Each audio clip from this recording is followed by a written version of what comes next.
So just Hutch, let me know when to start. All right, we've got about 2 minutes, and I'll start with the introduction. Perfect.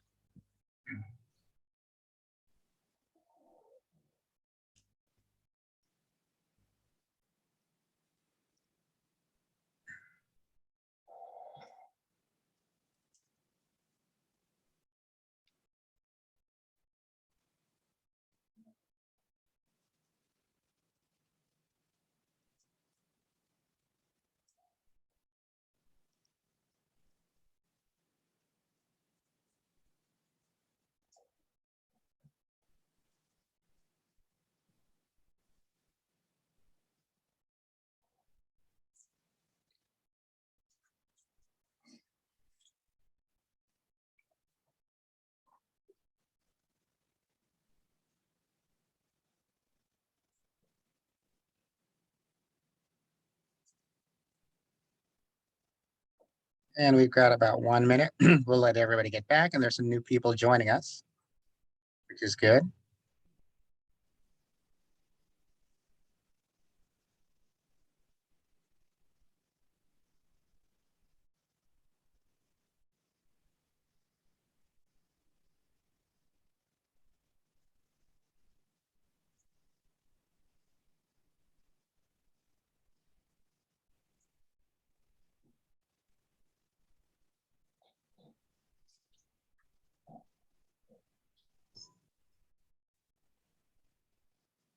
And right now, I have 10:45, so we're going to pick up with our next topic. That's topic number 2, information governance benchmarking.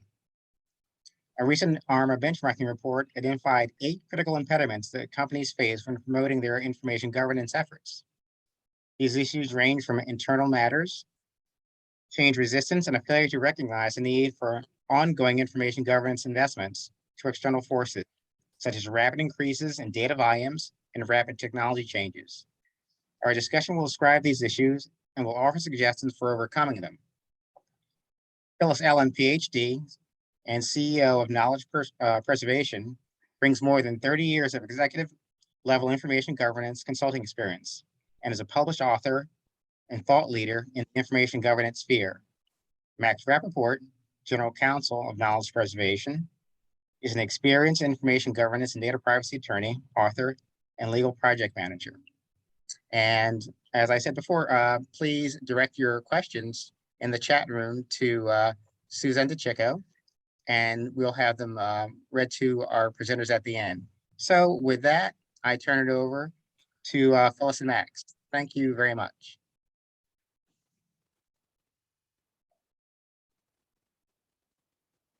So, we're going to start as we normally would with the agenda, and Hutch has already gone through the biographies. And the main topic of the conversation is going to be the impediments and the strategies and solutions for overcoming a lot of these impediments. And the idea is that a lot of companies are facing the same issues. And the annual ARMA benchmarking survey generally addresses the same range of issues that companies are and pain points that companies are regularly facing. And we're just going to jump into a discussion about some of the solutions and strategies that we've seen to be effective, and then go into our general processes and mode of engagement to address some of these issues. So let's go on to the next slide. We've already addressed this, so I'm going to move on and start discussing the impediments. So I'm going to go through them relatively quickly and then review. So one of the first major issues is a resistance to change. A lot of companies, a lot of departments have found that even though things are dysfunctional, they don't really want to change them. They don't really want to allocate different responsibilities from what they've been doing. And they figure things are good enough. They haven't had an investigation. And why rock the boat, especially with what's often perceived as busy work and as something that is, frankly, not seen as a profit center in many cases, or in most cases. A second is the failure to recognize the need for ongoing investment. And this is both a practical matter as well as a corporate support issue. One of the things that we've seen is that, companies like to create a, check off the box, we're done with this. But, really to get things right, information governance needs to be a lifestyle change. You can't just go and diet once and say, I'm finished with it. And it's the same thing with information governance, where the policies and the procedures and the mentality needs to be inculcated, where you can't just have a beautiful retention schedule, but people actually need to understand it, and it needs to speak to the various departments, etc. Um, the third one, it's very closely related to the second, which is the failure to allocate sufficient resources, and that's on both a time and a financial resource level. Um, and again, it's the idea that this is an ongoing process and that it needs to be done right, or in many cases, it just can open up the company to a higher level of liability. Um, then we go into the issue of the keep everything culture. And this is particularly dangerous because a lot of people assume that that storing data is cheap. You know, just pay for more storage space. But the problem is when you keep everything, you get into a position of not being able to find anything. And you also get into a point where you have a lot of rot data, often 60 to 70% of what's maintained, and authentication issues, and businesses and departments relying on the wrong information. So keeping everything is, one of those areas where it's not just about storage space, but it's very deep costs, and a lot of those can't be readily quantified, and many of them can, in terms of lost time and lost efficiency and potential liability. Then, another gripe is the concept of lip service versus real buy-in. Now that everybody's concerned about privacy, compliance has come to the forefront, and every company just about has released a statement saying that we care about privacy, and we have the cookie consents on our website, and we have the policies, and we educate, etc. But the question is, again, getting back to the culture and the idea of treating something as a lifestyle rather than just a press release, is something that's critical to success. And then we're going to move into some of the tech issues. A lot of times companies, especially companies that have legacy products that have been around for a long time, and we're dealing with, one company right now that, they've been around for a very, very long time, and they use one type of system, but, they assume that what they're doing is good enough, but they don't take the time to learn and don't take the time to properly implement the up-to-date market systems. And they find that they're too complex. And on the flip side, you have companies where you have IT becoming very active and saying, we have all these systems, and we would like to, you know, put together a whole suite of systems and technologies that may not necessarily work together. Um, and that also goes with the issue of data volumes. And we know that data volumes are increasing exponentially, and that a lot of times when things are hard to manage, people put their heads in the sand and say, well, you know what, there's nothing we can really do about it anyway, so let's do nothing. And this holds true for information governance as well as for a lot of other matters that we've seen on a regulatory as well as a business practical perspective. And again, 8 is pretty closely related to 6 in terms of the failure to adapt to new technologies and the idea and the complacency that maybe what we have is good enough, but really in reality it's not market and it's not best practice and it doesn't classify the data properly and it doesn't give the information to the stakeholders that's needed. I'm going to switch to the next slide at this point. Right now, we're going to go into some of our strategies for addressing impediments to information governance success. Before I go on, Phyllis, do you have anything to add? Not at this point, Max. Okay, good. Thank you. So we found that there are 4 basic prongs to ensuring that information governance gets off the ground. One is obviously IT engagement, and it's critical that there be a broad spectrum of persons and skill sets involved in the planning and in the implementation process. And IT, as well as legal, as well as risk management, properties, accounting, finance, they're critical, but especially when it comes to adopting and integrating technologies and getting the buy-in and getting through the mentality of deleting unnecessary data and creating a cohesive environment where the various technology prongs work together. That's very, very critical. Another, which can't be overstated, is maintaining continual executive support.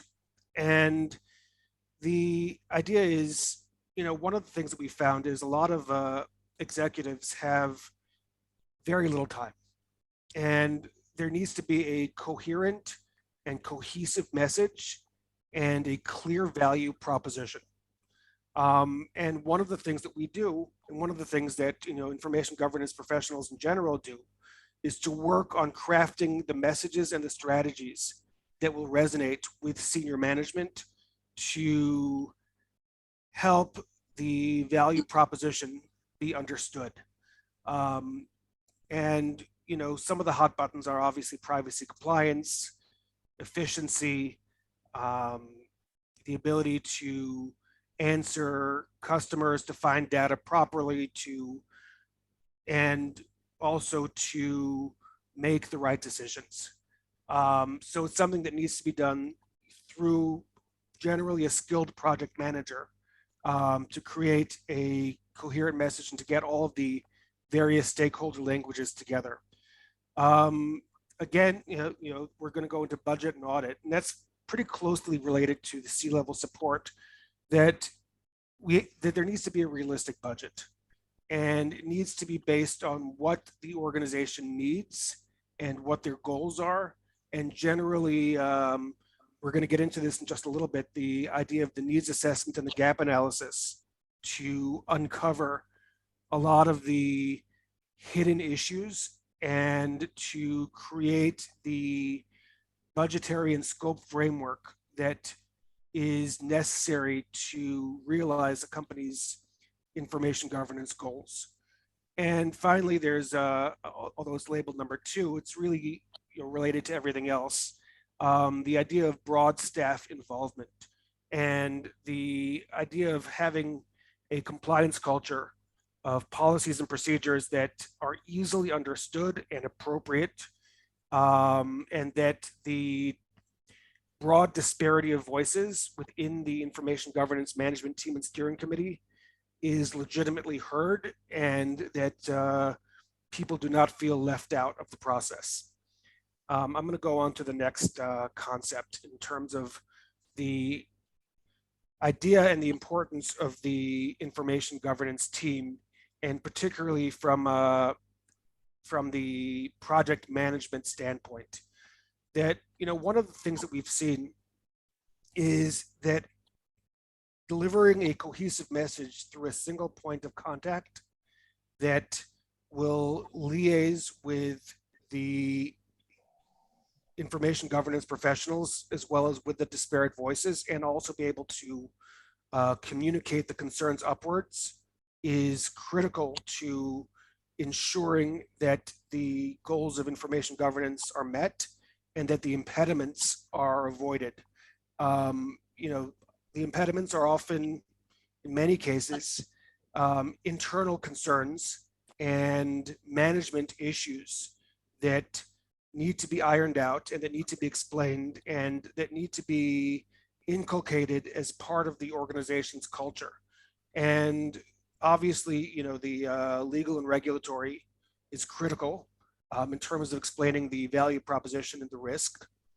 The IT, human resources, especially from the standpoint of PII, personally identifiable information or personal data, and the knowledge of what records are where, and business and finance, both from a record keeping standpoint and from an organizational support standpoint. Um, so I'm going to pause right now and see if Phyllis, do you have anything to add, or should we discuss things before we go into the process? I think basically if you could just hit on the steering committee and high level advocacy again, I think that would be great, Max. 100%. So one of the critical elements of a successful information governance project process is having a steering committee starting at the outset of the project that puts together and synthesizes the organization's voices and priorities. And one of the critical elements of the steering committee is the fact that it be broad-based and extremely coherent so that the information governance concerns can be accurately and cohesively both reported and managed and troubleshot. And also from the business and finance perspective, that we need to make sure that the scope is aligned with the organization's ability to support the project from a financial level, as well as to shore the support and to demonstrate the value and the KPIs that are needed in order to ensure that the project can continue and that the benefits of information governance are met. So let's move on to the next one. So typically, we start with the needs assessment and the gap analysis process.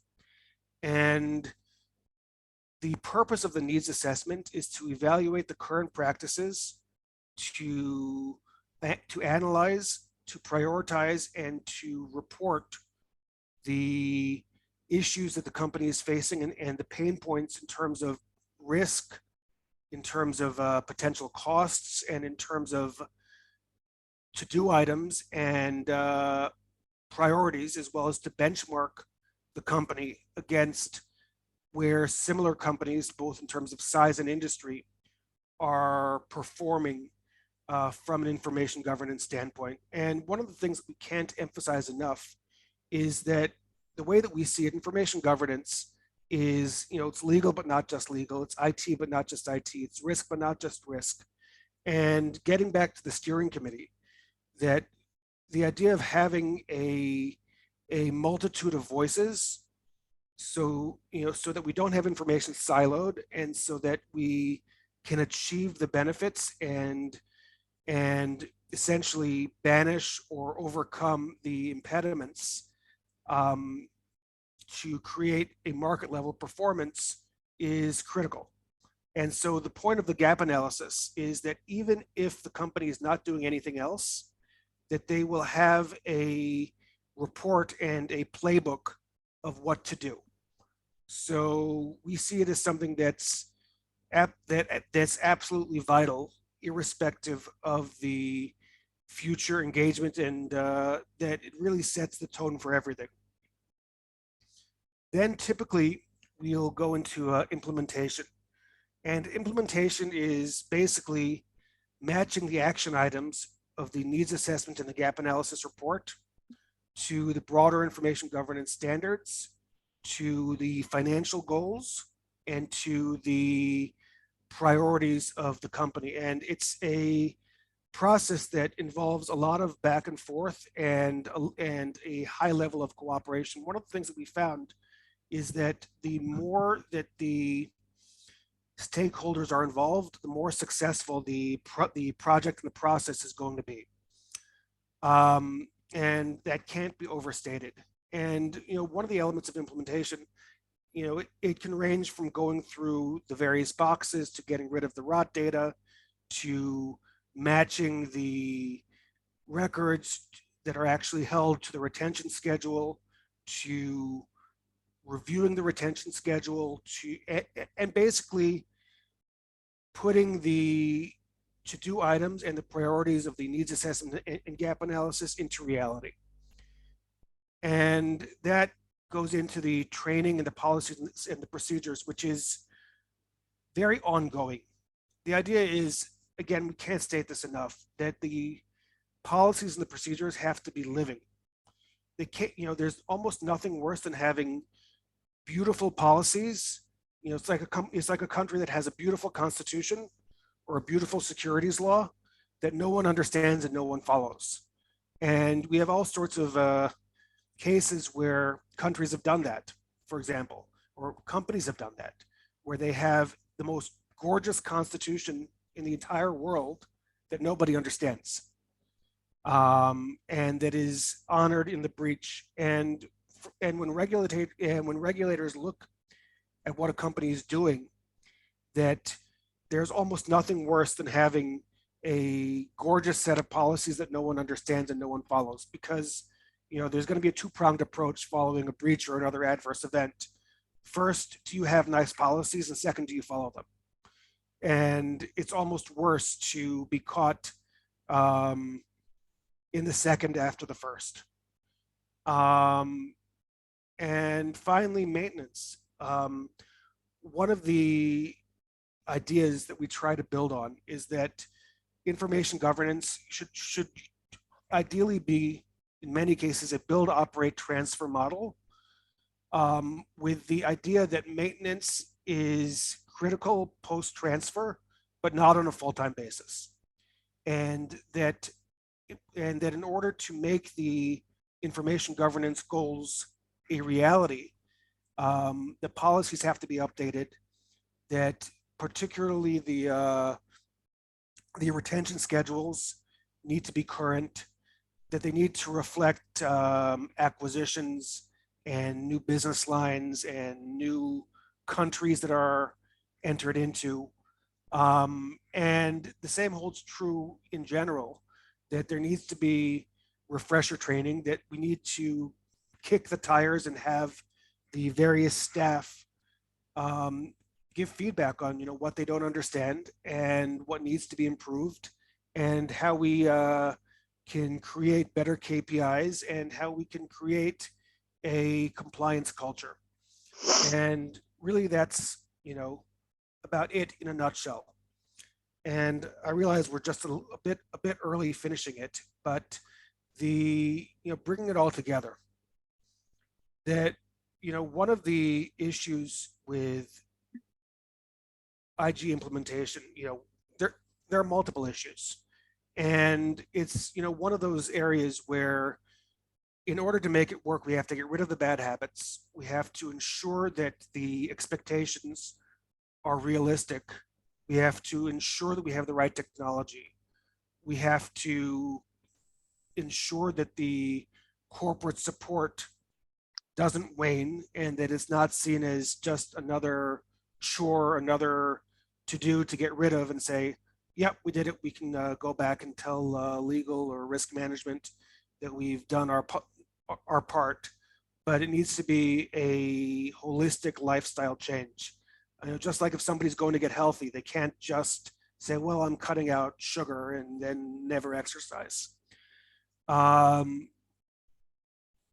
terms of addressing the impediments, again, because the impediments are multifarious.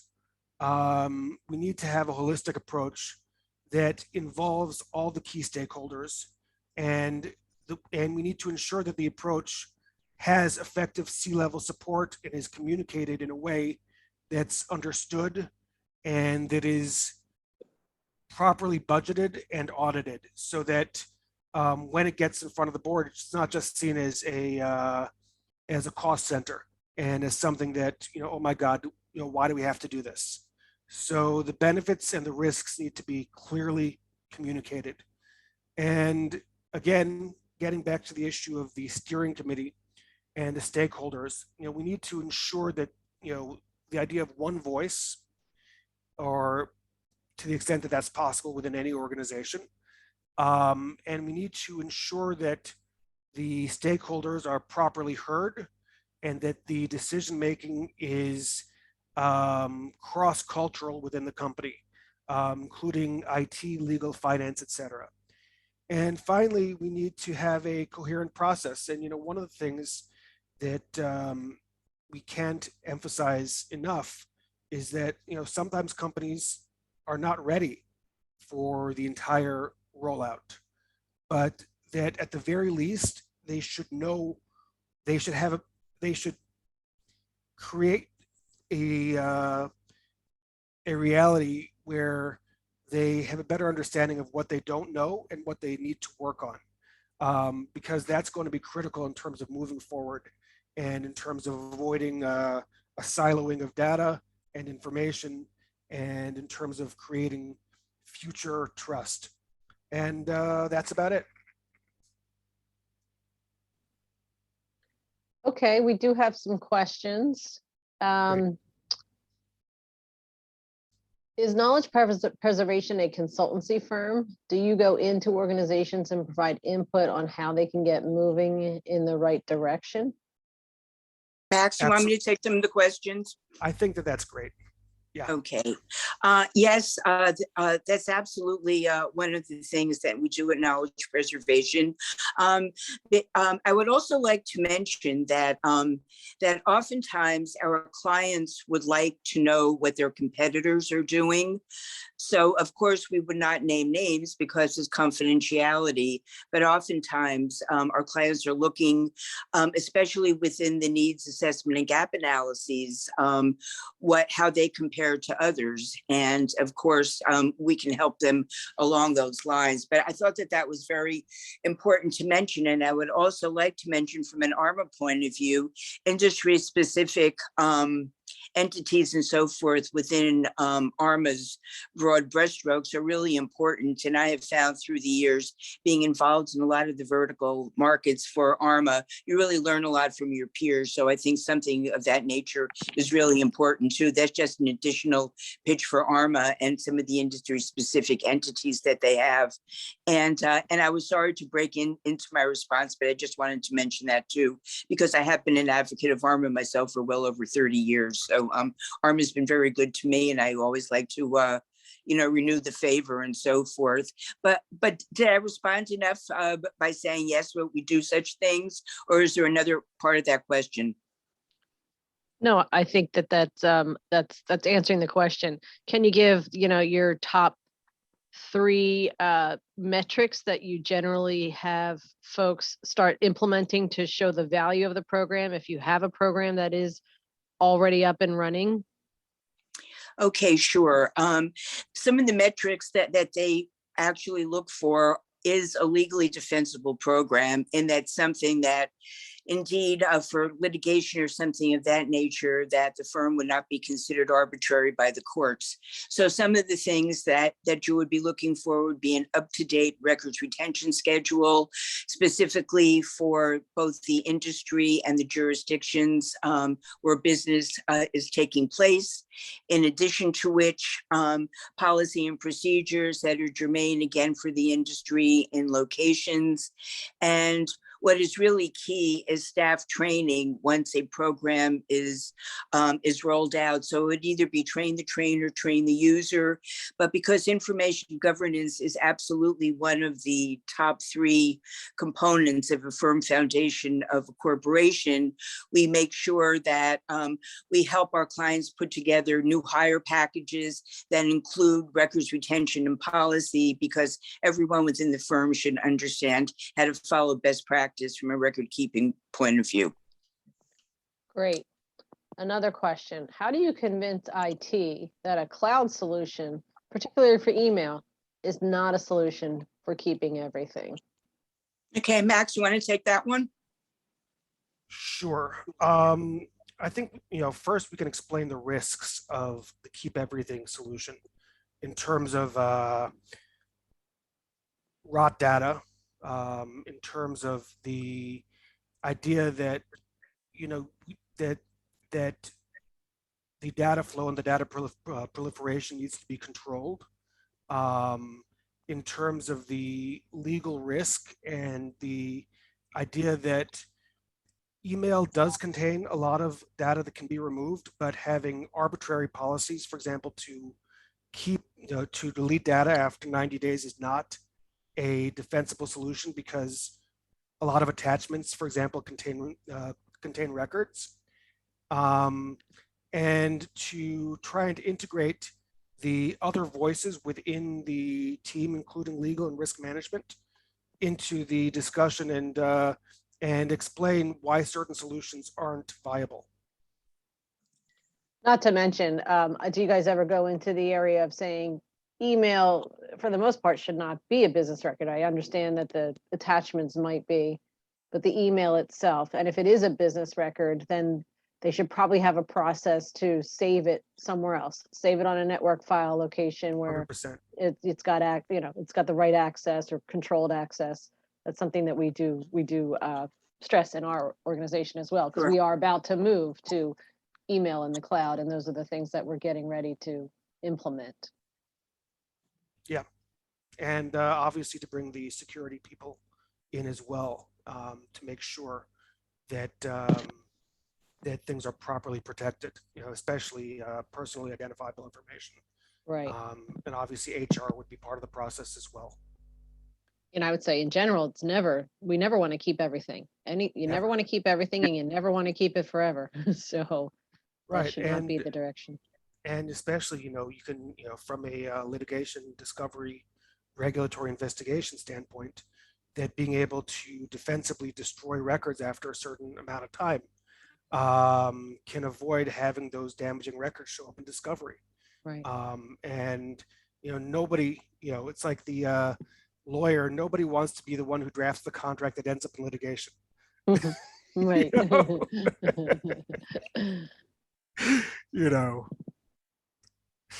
Yes, agreed. I don't know. Do we have any other questions? Anybody want to submit one verbally if they didn't have a chance to submit one in writing? If not, then Hutch, I think we're going to hand it back over to you and say thank you to Knowledge Preservation. Well, thank you very much, Suzanne. Yes, and thank you. Once again, content, really great content. Thank you with our so program much. here. We'd really like to thank Max and Phyllis for their presentation today. And let's see. Well, we're scheduled to stop at 11:30, but and then reconvene at 12:15. But we might as well we'll stop right now and come back for 12:15. But once again, thank you very much. And our next program at 12:15 will be topic number 3, and that is the impacts of IRM on the new normal. And that'll be a panel discussion. And that'll we'll have people from various aspects of the pharma industry speaking on that. And we'll use what's called the spotlight feature of Zoom. And that's something that's really built for panels. So you'll be able to focus on just the people who are on that panel who are speaking. And that's coming up at 12:15. So thank you very much. And we'll see you back then. Thank you very much. Thank you.